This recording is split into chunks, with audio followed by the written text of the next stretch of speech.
Lobot.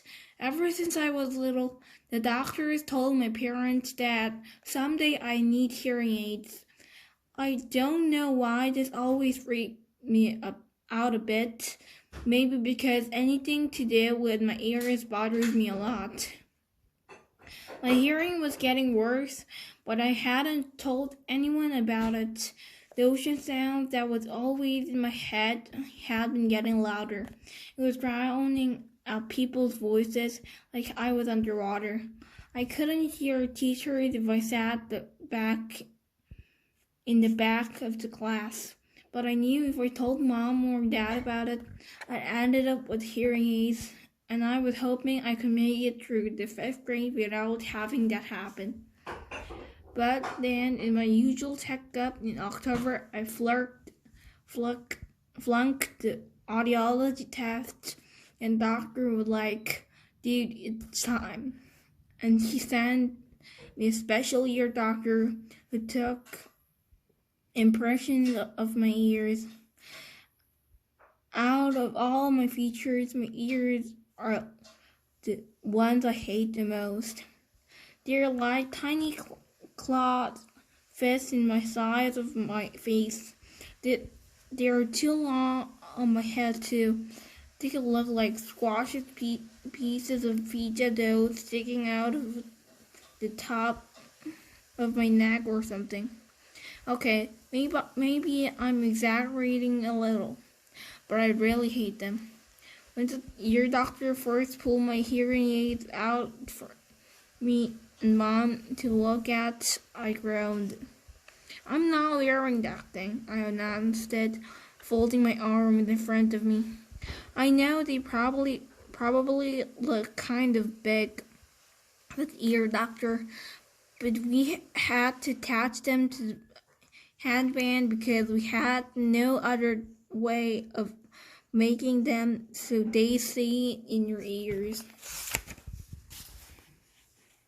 See, normal hearing aids usually have a part that wraps around the owner on outer ear to have inner bud in place.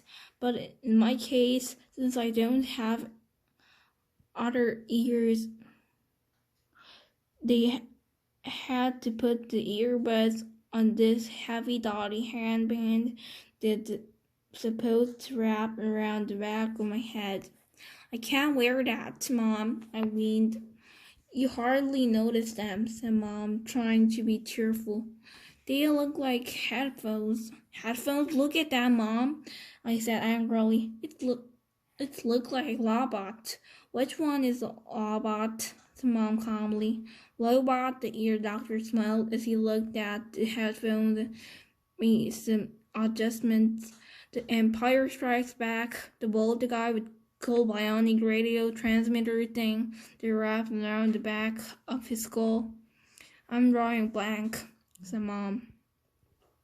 "You know, Star Wars stuff?" I asked the ear doctor.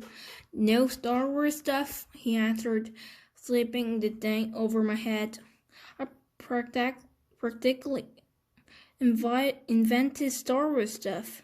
He leaned back in his chair to see how the headband fit and then took it off again. "Now, Augie, I want to explain what all this is," he said, pointing the different part of one of the hearing aids.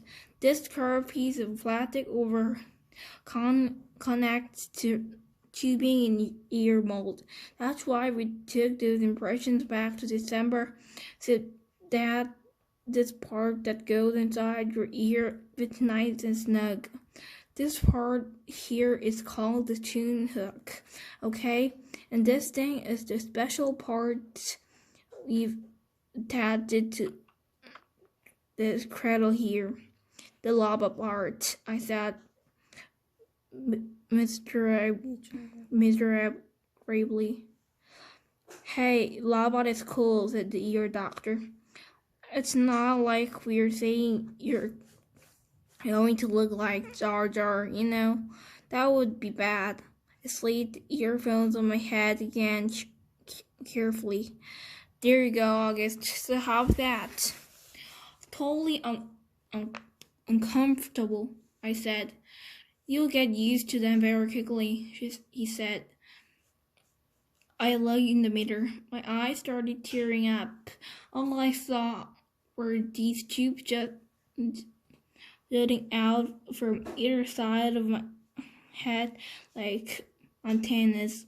Do I really have to wear this, Mom? I asked, trying not to cry. I hate them.